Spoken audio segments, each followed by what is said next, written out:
If you're shopping for a new SUV, there really is nothing like Nissan's Murano.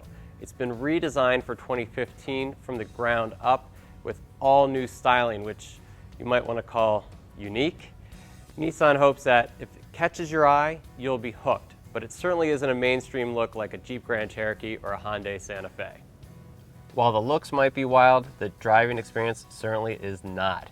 Now, one thing that hasn't changed is that engine under the hood. It's a 3.5-liter V6, 260 horsepower, and in the old Murano, it was actually quite fun to drive. But in this new Murano, which still has a CVT, it is not. It feels kind of slow for this size vehicle. The steering is also another problem.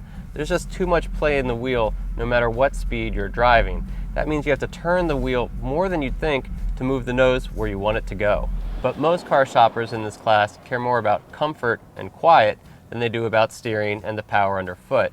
And the Nissan Murano is incredibly comfortable on the road, one of the most comfortable SUVs I've tested lately.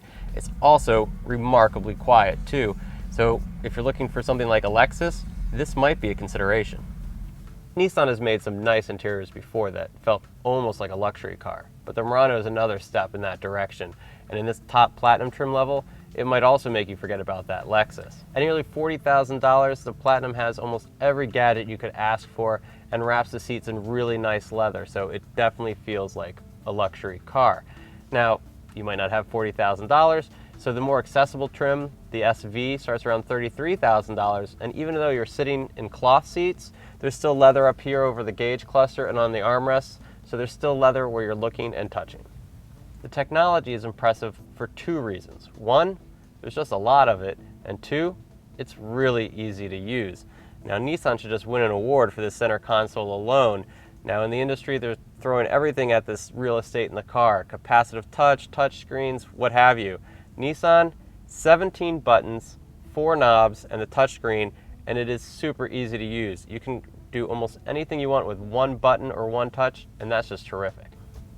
The multimedia system is all new too, and on most trim levels, it's this 8-inch version we have here. Now, like the previous generation, it's still easy to use, even though it's all new. A lot of the buttons are really big, so you're not hunting around with your finger for touching. And one cool thing is that the home screen isn't just one home screen. You can customize it, so if you want the weather when you hit that home button, that's what you're going to see first. So with all this technology know-how, some things still surprise me when I get into a new car. Namely, how they lay out where you're supposed to put your darn smartphone. Nissan has a cubby with a USB connector in it to put your phone in. You can see all these cords. Well, it doesn't fit in there with the cord plugged in, so you'd have to either put it upright in the cup holder, up right here, and even without the cord, you can't close this and keep your phone in it. The Murano also offers a ton of safety technology. Depending on the trim level you choose and the option packages, you can get blind spot warning, rear cross traffic alert, forward collision warning, forward collision braking, and more. Now, one of my favorite features is the around view monitor. I have a very narrow side driveway on my house, and if you use this thing, you can see exactly where the car is from a bird's eye view because there's cameras all around the car. Nissan is really selling this car on just how connected it is. For some reason, they think owners of this car will take their adult friends out on date nights, road trips. I don't know where else they're taking their friends, but they have a USB port in the back, just like they do in the front. They have a tray here that can fit a couple of smartphones, and anything you plug into this USB port can be played in the front. Because, you know, when I take my friends out and I'm forced to drive, I really want to hear their music. Now, parents out there, they probably just heard one thing. This USB port can power a tablet. So if your kids are in the back seat, they will have something to watch, and you can put headphones on them. At 39.6 cubic feet, the cargo area is bigger than that in the Jeep Grand Cherokee, Subaru Outback, or Hyundai Santa Fe Sport. So if you are taking those adult friends on a golf vacation, you have plenty of room, or maybe you just want to take the family camping. Two things I'm always looking for in a cargo area is a nice low load floor, like the Murano has, and rear seats that fold flat with the lever from the back.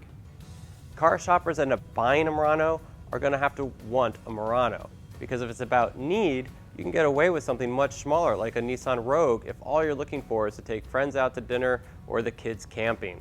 So what you want in a Murano is you want that comfortable ride, you want the extra space, you definitely want the looks if you end up buying this car, but guess what? You're gonna have to pay for it too.